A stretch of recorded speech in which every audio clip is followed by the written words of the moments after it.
ಪ್ರಪಂಚದಲ್ಲಿ ಎಲ್ರಿಗೂ ಅರ್ಥ ಆಗುವಂತಹ ಭಾಷೆ ಯಾವುದಾದ್ರೂ ಇದೆಯಾ? ಇದೆ ಅನ್ನೋದು ಹೌದಾದರೆ ಅದು ನಗು. ಹಾಗೆಯೇ ಒಂದು ಪುಟ್ಟ ಮಗುವಿನಿಂದ ಹಿಡಿದು ವಯಸ್ಸಾದ ವ್ಯಕ್ತಿಯ ತನಕ ಎಲ್ಲ ವಯೋಮಾನದವರಿಗೂ ಸರಿ ಹೊಂದುವಂತಹ ಔಷಧ ಯಾವುದಾದ್ರೂ ಇದೆಯಾ? ಇದೆ ಅನ್ನೋದು ಹೌದಾದರೆ ಅದು ಕೂಡ ನಗು. ಇನ್ನು ನಗುನ ಒಂದು ವ್ಯಾಯಾಮ ಅಂತ ಪರಿಗಣಿಸಿದ್ರೂ ಕೂಡ ನಗು ಎಲ್ಲ ವಯೋಮಾನದವರಿಗೂ ಸರಿ ಹೊಂದುವಂತಹ ವ್ಯಾಯಾಮ. ಇಂಗ್ಲೀಷ್ನಲ್ಲಿ ಒಂದು ಮಾತಿದೆ, a smile is a curve that sets everything straight ಅಂತ. ನಿಜ, ನಮ್ಮ ಜೀವನದಲ್ಲೂ ನಗುವಿಗೆ ಒಂದು ವಿಶೇಷ ಸ್ಥಾನ ಇರಬೇಕು. ಇದ್ದರೆ ಒಳ್ಳೆಯದು, ಇಲ್ಲದೇ ಇದ್ದರೆ ಕೊಡಬೇಕು. ಈ ನಕ್ಕಾಗ ನಾವು ಸಂತೋಷವಾಗಿರ್ತೀವಿ ಅಥವಾ ಸಂತೋಷನ ಅಭಿವ್ಯಕ್ತಿ ಪಡಿಸುವಂತಹ ವಿಧಾನ ನಗು ಅನ್ನೋದಷ್ಟೇ ಅಲ್ಲ. ಈ ಕ್ಷಣಿಕ ಸಂತೋಷವನ್ನು ಮೀರಿ ನಗು ಅನೇಕ ರೀತಿಯ ಆರೋಗ್ಯ ಪ್ರಯೋಜನಗಳನ್ನು ನಮಗೆ ಕೊಡುತ್ತೆ.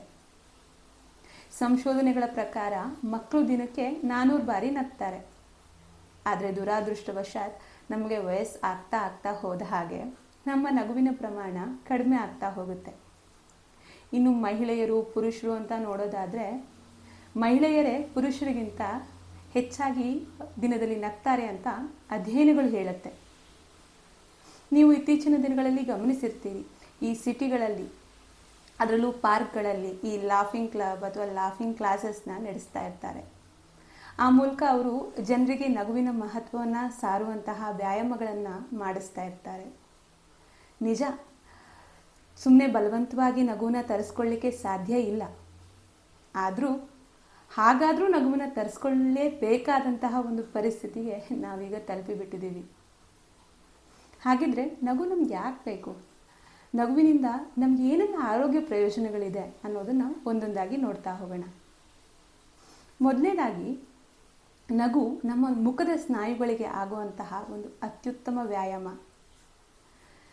ನಗು ನಮ್ಮ ಮುಖದ ಸ್ನಾಯುಗಳನ್ನು ಟೋನ್ ಮಾಡುತ್ತೆ, ಮುಖದ ಅಭಿವ್ಯಕ್ತಿಯನ್ನು ಸುಧಾರಿಸುತ್ತೆ.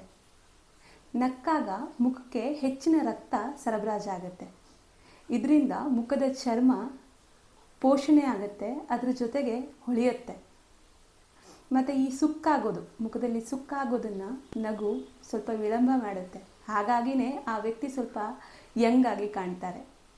ಅದಕ್ಕೆ ಹೇಳೋದು a smile is the best makeup ಅಂತ. ಇನ್ನು ಎರಡನೇದಾಗಿ ನೋಡೋದಾದರೆ, ನಗು ನಮ್ಮ ಶರೀರದಲ್ಲಿ, ಅದರಲ್ಲೂ ಮುಖ್ಯವಾಗಿ ಮೆದುಳಿನಲ್ಲಿ ಈ ಎಂಡಾರ್ಫಿನ್ ಅನ್ನುವಂತಹ ರಾಸಾಯನಿಕ ಕಣಗಳ ಬಿಡುಗಡೆಯನ್ನು ಪ್ರೇರೇಪಿಸುತ್ತೆ. ಇವುಗಳು ನೈಸರ್ಗಿಕವಾಗಿ ಒತ್ತಡ ನಿವಾರಕಗಳಾಗಿ ಕೆಲಸ ಮಾಡ್ತವೆ. ಮಾತ್ರವಲ್ಲ, ದೇಹದಲ್ಲಿನ ನೋವನ್ನು ಕಡಿಮೆ ಮಾಡುವಂತಹ ಶಕ್ತಿನೂ ಇವುಗಳಿಗೆ ಇದೆ. ಇಷ್ಟಲ್ಲದೆ ಹೆಚ್ಚುವರಿಯಾಗಿ ನಗು ಈ ಒತ್ತಡದ ಹಾರ್ಮೋನ್ ಅಂತಲೇ ಕರೆಯಲ್ಪಡುವ ಕಾರ್ಟಿಸಾಲ್, ಇದರ ಉತ್ಪಾದನೆಯನ್ನು ಕಡಿಮೆ ಮಾಡುತ್ತೆ. ಹೀಗಾದಾಗ ಒತ್ತಡ ಮತ್ತು ನೋವು ತುಸು ನಿವಾರಣೆಯಾಗಿ ಮನಸ್ಸು ಶಾಂತ ಆಗುತ್ತೆ. ಹಾಗಾಗಿನೇ ನಗುವಿಗೆ ಸ್ಟ್ರೆಸ್ ಬಸ್ಟರ್ ಅಂತ ಕರೆಯುವಂಥದ್ದು. ಇನ್ನು ಮೂರನೇದಾಗಿ ನೋಡೋದಾದರೆ, ನಗು ನಮ್ಮ ಮೂಡ್, ನಮ್ಮ ಮನಸ್ಥಿತಿ, ನಮ್ಮ ಎಮೋಷ್ನಲ್ ಹೆಲ್ತ್ ಇದನ್ನು ಕಾಪಾಡಿಕೊಳ್ಳೋದ್ರಲ್ಲೂ ತುಂಬ ಪರಿಣಾಮಕಾರಿ. ನಾವು ಈ ಹ್ಯಾಪಿ ಹಾರ್ಮೋನ್ಸ್ ಅಂತ ಏನು ಹೇಳ್ತೀವಿ, ಡೊಪಮೈನ್ ಮತ್ತು ಸೆರೋಟೋನಿನ್, ಇವುಗಳ ಬಿಡುಗಡೆಯನ್ನು ಕೂಡ ನಗು ಪ್ರಚೋದಿಸುತ್ತೆ. ಈ ಒತ್ತಡ, ಖಿನ್ನತೆ, ಆತಂಕ ಇವುಗಳಿದ್ದ ಸಂದರ್ಭದಲ್ಲಿ ಸಕಾರಾತ್ಮಕ ದೃಷ್ಟಿಕೋನ ತುಂಬಾ ಮುಖ್ಯ. ಹಾಗಾಗಿ ಆದಷ್ಟು ನಗ್ತಾ ಇದ್ದರೆ ಎಂಥ ಕಷ್ಟದ ಪರಿಸ್ಥಿತಿಯಲ್ಲೂ, ಎಂಥ ಪ್ರತಿಕೂಲ ಪರಿಸ್ಥಿತಿಯಲ್ಲೂ ಭಾವನಾತ್ಮಕವಾಗಿ ಒಂದು ಸಮತೋಲನವನ್ನು ಕಾಪಾಡಿಕೊಳ್ಬಹುದು. ಇನ್ನು ನಾಲ್ಕನೇದಾಗಿ ನೋಡೋದಾದರೆ, ನಗು ನಮ್ಮ ಮನಸ್ಸಿನ ಮೇಲೆ ಅಷ್ಟೇ ಅಲ್ಲ, ನಮ್ಮ ಹೃದಯದ ಮೇಲೂ ಪರಿಣಾಮ ಬೀರುತ್ತೆ. ಅದು ಹೇಗಪ್ಪ ಅಂತ ಹೇಳಿದ್ರೆ, ನಕ್ಕಾಗ ನಾವು ಆಳವಾದ ಉಸಿರನ್ನು ತಗೊಂಡಾಗ ನಮ್ಮ ಹೃದಯದ ನಾಳಗಳ ಕಾರ್ಯ ಸುಧಾರಿಸುತ್ತೆ. ಹೃದಯಕ್ಕೆ ಆಮ್ಲಜನಕಯುಕ್ತ ರಕ್ತದ ಹರಿವು ಹೆಚ್ಚಾಗುತ್ತೆ. ಮತ್ತು ಈ ಅಧಿಕ ರಕ್ತದೊತ್ತಡ ಇದನ್ನು ನಿಯಂತ್ರಣದಲ್ಲಿಡುವಲ್ಲಿಯೂ ನಗು ಪರಿಣಾಮಕಾರಿ. So let your heart shine through your smile. ಇನ್ನು ಐದನೇದಾಗಿ ನೋಡೋದಾದರೆ, ನಗು ನಮ್ಮ ರೋಗ ನಿರೋಧಕ ವ್ಯವಸ್ಥೆಯನ್ನು ಅಥವಾ ನಮ್ಮ ಇಮ್ಯುನಿಟಿಯನ್ನು ಬಲಪಡಿಸುತ್ತೆ. ಅದು ಹೇಗೆ ಅಂದರೆ, ನಗು ನಮ್ಮ ಇಮ್ಯೂನ್ ಸೆಲ್ಸ್ ಮತ್ತು ಇನ್ಫೆಕ್ಷನ್ ವಿರುದ್ಧ ಹೋರಾಡುವಂತಹ ಆ್ಯಂಟಿಬಾಡೀಸ್ಗಳು ಇವುಗಳನ್ನು ಸಕ್ರಿಯಗೊಳಿಸುತ್ತೆ. ನಾವು ಈ ಹಿಂದೆ ಹೇಳಿದ ಹಾಗೆ ಈ ಖಿನ್ನತೆ, ಆತಂಕ, ಕೋಪ ಇಂತಹ ನಕಾರಾತ್ಮಕ ಭಾವನೆಗಳು ನಮ್ಮ ಇಮ್ಯುನಿಟಿಯನ್ನು ಯಾವಾಗಲೂ ದುರ್ಬಲಗೊಳಿಸುತ್ತೆ. ಆದರೆ ನಗುವಿನಿಂದ ಉಂಟಾಗುವಂತಹ ಸಕಾರಾತ್ಮಕ ಭಾವನೆಗಳು ನಮ್ಮ ಇಮ್ಯುನಿಟಿಯನ್ನು ಸ್ಟ್ರಾಂಗ್ ಮಾಡುತ್ತೆ. ಹಾಗಾಗಿ ಈ ರೋಗಗಳ ವಿರುದ್ಧ ನಾವು ಸಮರ್ಥವಾಗಿ ಹೋರಾಡಬಹುದು. ಇನ್ನು 6ನೇದಾಗಿ ನೋಡೋದಾದರೆ, ನಗು ನಮ್ಮ ಸಂಬಂಧಗಳನ್ನು ಬಲಪಡಿಸುತ್ತೆ, ನಮ್ಮ ಸಾಮಾಜಿಕ ಸಂಪರ್ಕಗಳನ್ನು ಬಲಪಡಿಸುತ್ತೆ. ಉದಾಹರಣೆಗೆ, ನೀವು ಯಾವುದೋ ಒಂದು ಅಂಗಡಿಗೆ ಏನೋ ಒಂದು ಸಾಮಾನನ್ನ ಖರೀದಿ ಮಾಡಲಿಕ್ಕೆ ಹೋಗಿದ್ದೀರಾ ಅಂತ ಅಂದ್ಕೊಳ್ಳಿ. ಅಲ್ಲಿ ಆ ಅಂಗಡಿಯ ಮಾಲೀಕ ಮುಖದಲ್ಲಿ ಚೂರೂ ನಗುವನ್ನ ಇಟ್ಕೊಳ್ಳದೆ ಗಂಟು ಮುಖ ಹಾಕ್ಕೊಂಡು ನಿಮ್ಮ ಜೊತೆ ವ್ಯವಹರಿಸಿದ್ರೆ ನೀವು ಇನ್ನೊಮ್ಮೆ ಆ ಅಂಗಡಿಗೆ ಹೋಗಲಿಕ್ಕೆ ಬಯಸ್ತೀರಾ? ಖಂಡಿತ ಇಲ್ಲ. ನೀವು ಬಯಸಿದಂತಹ ವಸ್ತು ಅಲ್ಲಿ ಸಿಕ್ಕಲಿಲ್ಲ ಅಂತಲ್ಲ, ಆದರೆ ಆತ ನಿಮ್ಮ ಜೊತೆ ವ್ಯವಹರಿಸಿದ ರೀತಿ ನಿಮ್ಗೆ ಇಷ್ಟ ಆಗಿರಲ್ಲ ಅಷ್ಟೇ. ನಾವು ಇನ್ನೊಬ್ಬರ ಜೊತೆ ಸಂವಹನ ನಡೆಸುವಾಗ, ಕಮ್ಯುನಿಕೇಟ್ ಮಾಡುವಾಗ ನಗು ತುಂಬ ಮುಖ್ಯ. ನಗು ಜನರನ್ನು ನಮ್ಮ ಹತ್ರಕ್ಕೆ ತರುತ್ತೆ. ಅದಕ್ಕೆ ಹೇಳುವಂಥದ್ದು a smile is the shortest distance between two people ಅಂತ.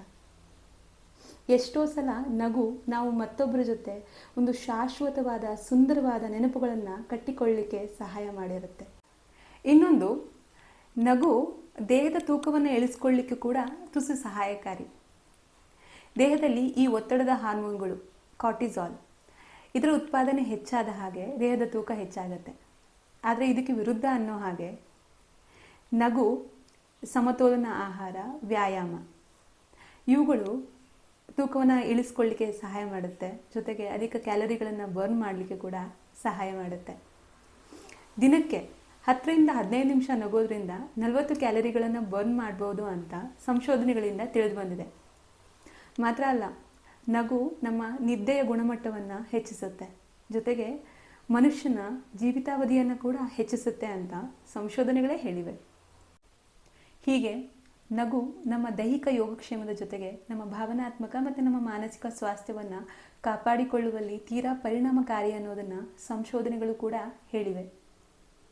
ಹೀಗಿದ್ದು ನಾವೆಲ್ಲ ನಮ್ಮ ಒತ್ತಡದ ಬದುಕಿನಲ್ಲಿ ಎಲ್ಲವನ್ನು ತೀರಾ ಗಂಭೀರವಾಗಿ ಪರಿಗಣಿಸ್ತೀವಿ.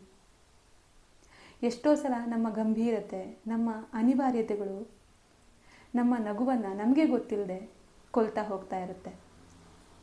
ಹಾಗಾಗಿ ಅದ್ರ ಕಡೆ ಕೂಡ ನಾವು ತುಸು ಗಮನ ಹರಿಸಲೇಬೇಕು.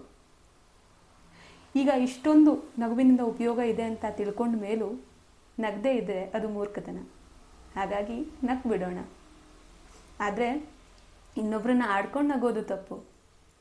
ನಮ್ಮ ನಗುವಿನ ಪ್ರವೃತ್ತಿ ಅವರಿಗೆ ಖುಷಿನ ಕೊಡಬೇಕು. ಅವರು ಅವರ ದುಃಖನ ಮರೆತು ಸಂತೋಷ ಪಡುವ ಹಾಗೆ ಇರಬೇಕು. ಕೊನೆಯಲ್ಲಿ ಹೇಳಿಕೆ ಬಯಸೋದಿಷ್ಟೆ, ನಗು ಬೇಕು ನಮಗೆ, ನಗು ಬೇಕು ನಿಮಗೆ, ನಗು ಬೇಕು ಜಗದ ಸಕಲ ಜೀವಗಳಿಗೆ.